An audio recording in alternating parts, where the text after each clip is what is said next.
কাল ব্রিগেডে মহা শপথ, নজিরবিহীন দিন। এই প্রথম ব্রিগেডে বিজেপি সরকারের শপথ, কোন সরকারের শপথ, এবং তার সঙ্গে সঙ্গে প্রধানমন্ত্রী নরেন্দ্র মোদী উপস্থিত থাকবেন। কিন্তু তার আগে আজ মুখ্যমন্ত্রীর নাম ঘোষণা হবে। কে হবেন মুখ্যমন্ত্রী পরবর্তী সময়ে পশ্চিমবঙ্গের? আজই বৈঠকে বসছেন অমিত শাহ। বিশ্ব বাংলা কনভেনশন সেন্টারে সরাসরি চলে যাব, প্রতিনিধি সুস্মিতার সঙ্গে কথা বলবো। সুস্মিতা, কার দিকে পাল্লা ভারী? Suvendu Adhikari giant killer. শুভেন্দু অধিকারী পর দুবার মমতা বন্দ্যোপাধ্যায়কে হারিয়েছেন, যদিও অন্যান্য রাজ্যের ক্ষেত্রে দেখা যায় যে আরএসএস হলে পরে তবেই মুখ্যমন্ত্রী পদে যোগ দিয়েছেন অনেকের ক্ষেত্রেই অবশ্য ব্যতিক্রমী ঘটনা ঘটেছে।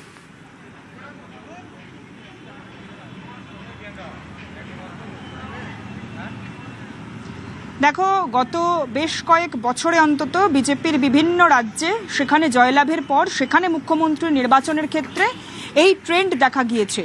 তার কারণ আরএসএস এবং বিজেপি তাদের যৌথ উদ্যোগে, যৌথ বৈঠকের মাধ্যমে যে নাম সামনে আসে সেই নামটা কোথাও গিয়ে চমকপ্রদ হয়ে ওঠে। ঠিক যেমন দিল্লির ক্ষেত্রে, ঠিক যেমন বিহারের পরবর্তী ক্ষেত্রে সম্রাট চৌধুরীকে নির্বাচন, তৃতীয়ত বলতে গেলে উড়িষ্যা মোহনচরণ মাঝি, 3 ক্ষেত্রেই একই ট্রেন্ড দেখা গিয়েছে। তবে এবার বাংলার ক্ষেত্রে তার কোনো পরিপন্থী হবে কি না, বা সেখানে ট্রেন্ড ভেঙে যে নাম সবচেয়ে বেশি করে এবার সংবাদের শিরোনামে উঠে এসেছে, বিপুল পরিমাণ আসন নিয়ে বাংলা জয়ের পর সেই নামটাতেই শিলমোহর পড়বে কিনা সেটা এখনো পর্যন্ত জানা যায়নি, এবং সেটা এখনো পর্যন্ত আর কিছুক্ষণের মধ্যে সেটা স্পষ্ট হবে। তার কারণ শুভেন্দু অধিকারী তিনি যেভাবে নিজের রাজনৈতিক দক্ষতাকে অন্তত বঙ্গ এবং কেন্দ্রীয় নেতৃত্বের কাছে প্রমাণ করেছেন, সেই জায়গায় দাঁড়িয়ে অন্তত রাজনৈতিক মহলে বিজয় লাভের পরদিন থেকেই শুভেন্দু অধিকারী আগামী দিনে মুখ্যমন্ত্রী হচ্ছেন কিনা বা হতে পারেন সেই নামটাই সবচেয়ে বেশি চর্চায় রয়েছে। সেই নামটা এখনো পর্যন্ত এইখান থেকেও কি একটা ছবি দেখাবো সুস্মিতা? এই ছবি দেখেও কি কিছুটা ইঙ্গিত পাওয়া যাচ্ছে যে শুভেন্দু অধিকারীর দিকেই পাল্লা বেশি ভারী? আজকে অমিত শাহ যখন এলেন, অমিত শাহ একদম পিঠ চাপড়ে সাবাসি দিলেন শুভেন্দু অধিকারীকে। সাবাস শুভেন্দু, এইভাবে পিঠ চাপড়ে দিলেন। অর্থাৎ ট্রেন্ড ভাঙার এখন প্রবল সম্ভাবনা কিনা সুস্মিতা?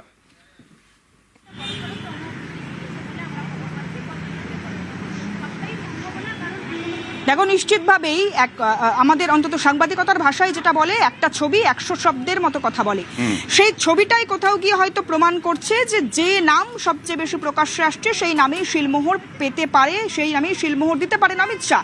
তার কারণ যদি পূর্বের ইতিহাস দেখা যায়, এ রাজ্যের কিংবা তথা এ দেশের রাজনৈতিক ইতিহাসে বোধহয় দুবার সিটিং চিফ মিনিস্টার, বর্তমান এবং তৎকালীন 2021-এর চিফ মিনিস্টার, 2026-এর নির্বাচনেও যিনি মুখ্যমন্ত্রী ছিলেন মমতা বন্দ্যোপাধ্যায়, তাকে দুবার হারানো, দুটি ভিন্ন আসন থেকে।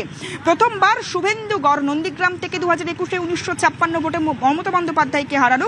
দ্বিতীয়বার খোদ মমতা বন্দ্যোপাধ্যায়ের ঘর, খোদ মমতা বন্দ্যোপাধ্যায়ের জমি ভবানীপুর থেকে শুভেন্দু অধিকারী মমতা বন্দ্যোপাধ্যায়কে হারালেন 15,000 এর বেশি ভোটের মার্জিনে। সুতরাং শুভেন্দু অধিকারী, বারবার বলছি, যেভাবে নিজের রাজনৈতিক দক্ষতা প্রমাণ দিয়েছেন, তাতে ছবি শুভেন্দু অধিকারী তিনি যখন অমিত শাহকে স্বাগত জানাচ্ছেন কলকাতা বিমানবন্দরে, তার পিঠ চাপড়ে যেভাবে তার দেওয়া ফুল গ্রহণ করে আবারও ক্যামেরার সামনে তাকে জড়িয়ে ধরে সাবাসী দেওয়া, তাকে জড়িয়ে ধরে সংবর্ধনা জানানো, আলাদা করে তার সাবাসী দেওয়া, আলাদা করে এখান থেকেই বড়সড় ইঙ্গিত মিলছে শুভেন্দু অধিকারীর দিকে পাল্লা অনেক বেশি ভারী। আর এইভাবেই সাবাসী দিলেন শুভেন্দু অধিকারীকে অমিত শাহ, জায়ান্ট কিলার শুভেন্দু অধিকারী। शुभेंदु दा हमारे नंदीग्राम से लड़ना चाहते थे। मैंने शुभेंदु दा को कहा था कि सिर्फ नंदीग्राम नहीं, ममता के घर में जाकर उसको हराना।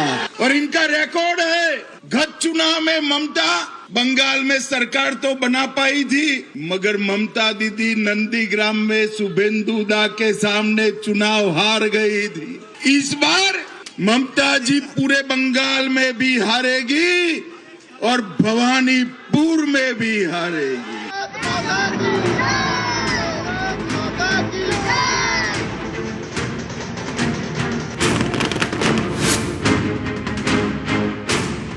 রাজ্য জুড়ে পরিবর্তনের ঝড়। তৃণমূলের তাবড়ো নেতারা হেরে গেলেন, হারলেন মুখ্যমন্ত্রীও। মুখ্যমন্ত্রীর কেন্দ্র ভবানীপুর, সেখানেই মমতা বন্দ্যোপাধ্যায়কে হারালেন শুভেন্দু অধিকারী। আমাকে ভবানীপুরের মুসলমানরা ভোট দেয়নি, আমাকে জিতিয়েছে হিন্দুরা, জৈন, শিখ সমাজ। আমি তাদের প্রণাম করি। এই সিট জেতা দরকার ছিল। ডক্টর শ্যামাপ্রসাদ মুখার্জি কলকাতা দক্ষিণ পূর্ব থেকে প্রথম জিতেছিলেন লোকসভায়। এই আসন না জিতলে ডক্টর শ্যামাপ্রসাদ মুখার্জির স্বপ্ন পূরণ হতো না। ভারতীয় জনতা পার্টি পশ্চিমবঙ্গে সরকার করতে চলেছে। নন্দীগ্রামে উনি হেরেছেন, তার রিপিট হবে ভবানীপুরে, ওখানেও উনি হারবেন।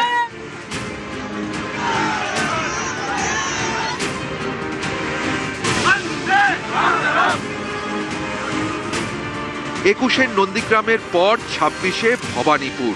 পর পর দুবার মুখ্যমন্ত্রীকে হারালেন শুভেন্দু অধিকারী। 26-এর ভোটে দুটি আসনে দাঁড়ান শুভেন্দু অধিকারী, ভবানীপুর ও নন্দীগ্রাম। আপনারা নন্দীগ্রামের দায়িত্বটা নেবেন, আমি ভবানীপুরের দায়িত্বটা নিলাম। এবারে বিজেপি সরকার হবে, খুব ভালো দিন আসছে। এর মধ্যে সবার নজর ছিল ভবানীপুরে, কারণ এটা মুখ্যমন্ত্রীর কেন্দ্র।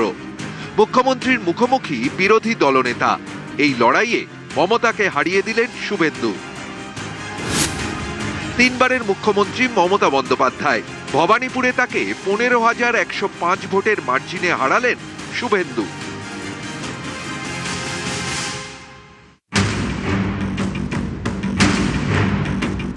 এবার সবার নজর ছিল ভবানীপুরে, ঠিক যেমন 21-এ ছিল পূর্ব মেদিনীপুরের নন্দীগ্রামে। সেখানেও দেখা গিয়েছিল মমতা শুভেন্দুর লড়াই। সেই লড়াইয়েও জেতেন শুভেন্দু। রাজ্য জুড়ে তৃণমূল ঝড় তোলে, কিন্তু নন্দীগ্রামে মমতা হেরে যান। 1,956 ভোটে মমতাকে হারান শুভেন্দু। এবারেও নন্দীগ্রামে তিনি পদ্ম ফুটিয়েছেন।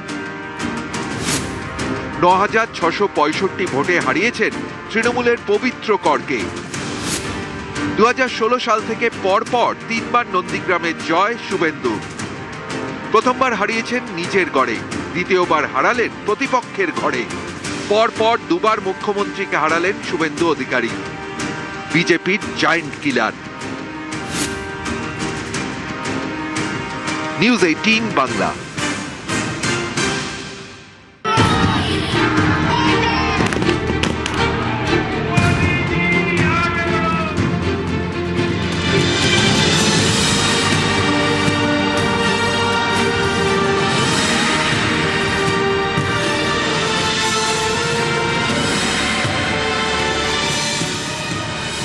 ব্রিগেডে মহাশপথের আগে দক্ষিণেশ্বর চলে গেলেন সরাসরি এয়ারপোর্ট থেকে অমিত শাহ।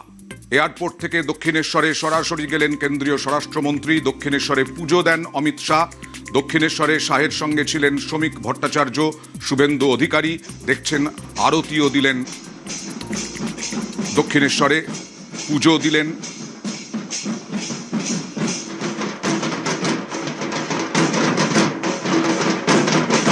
এয়ারপোর্ট থেকে সরাসরি দক্ষিণেশ্বরে ভবতারিণী মন্দিরে বেশ কয়েক মিনিট থেকে পুজো দিয়ে তারপরে তিনি ফিরলেন কলকাতায় এবং বৈঠক করবেন আর কিছুক্ষণের মধ্যেই।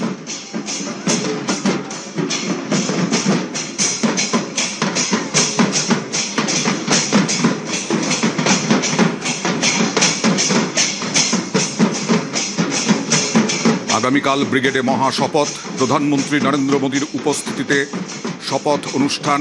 ব্রিগেডে লক্ষ লক্ষ বিজেপি কর্মী, সমর্থক, মানুষ, সাধারণ মানুষের উপস্থিত থাকার সম্ভাবনা।